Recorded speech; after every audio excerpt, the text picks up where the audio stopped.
या येणाऱ्या विधानसभेमध्ये अनेक उमेदवार म्हणून या ठिकाणी इच्छुक आहे आणि एवढ्यासाठी इच्छुक आहे की या तालुक्यामध्ये अविकसित तालुका, अविकसित जिल्ह्याचा अविकसित तालुका म्हणून या ठिकाणी बघितला जातो. तशी नोंद देखील सरकारी दरबारी आहे.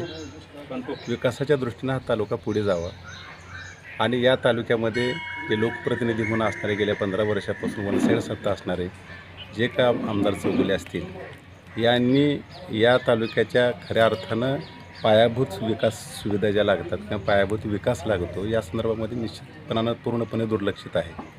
त्याचं कारण एक उदाहरण या ठिकाणी देतो की घरगुती लाईटचा जो विषय असेल, घरगुती 200 युनिटपर्यंतची वीज या सामान्य लोकांना माफ व्हावी, हे इतर धोरणं राबवत असताना या धोरणाच्या संदर्भामध्ये त्यांनी आजपर्यंत कधीही त्या सभागृहामध्ये विधानसभेमध्ये हा मुद्दा कधी घेतलेला नाही.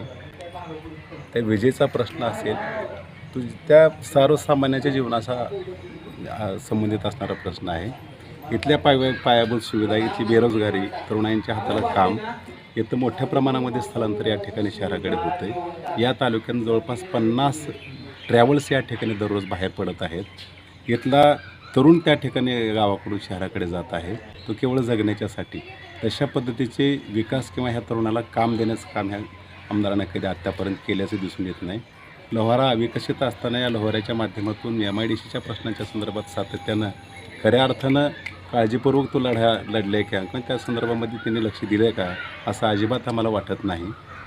आणि पायाभूत सुविधेच्या माध्यमातून शेतकऱ्यांच्या भविष्यातलं एक विजन म्हणून कधी त्यांनी त्या ठिकाणी लक्ष दिलं असं वाटत नाही. कारण विकास ज्याला म्हणतात, आज उदाहरण त्या ठिकाणी माकणीला डॅम झालेला आहे, बरोबर आहे. पण ते डॅम झाला असताना त्यांचे जे व्हिजन आहेत, पुढचा दृष्टिकोन, तशा पद्धतीच्या दृष्टिकोनातून कुठलीही योजना किंवा कुठला प्रकल्प या ठिकाणी राबवला नाही किंवा त्यासाठी अजिबात प्रयत्न केलेला नाही.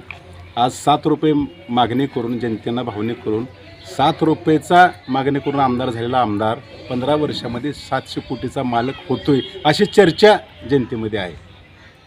आणि त्याच माध्यमातून त्याच पैशाच्या ताकदीवर त्यांनी ते कधी विरोधक जन्माला येऊ दिला नाही. जो विरोधक असेल त्यांना कवेत घेऊन त्या पद्धतीने इथली विरोधक देखील संपवलेला आहे.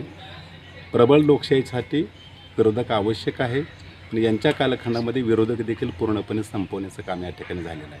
आणि म्हणून इथली जनता जागी असल्या कारणानं आज भविष्यामध्ये खऱ्या अर्थानं पुढची लढाई लढत असताना खऱ्या अर्थाने न्यायाची भूमिका, विकासाची भूमिका घेऊन असावी एवढी या ठिकाणी अपेक्षा. ज्या ठिकाणी अशा पद्धतीचे वातावरण तयार झालं, सामाजिक सरोगा या ठिकाणी जतन करण्याचा प्रयत्न व्हावा.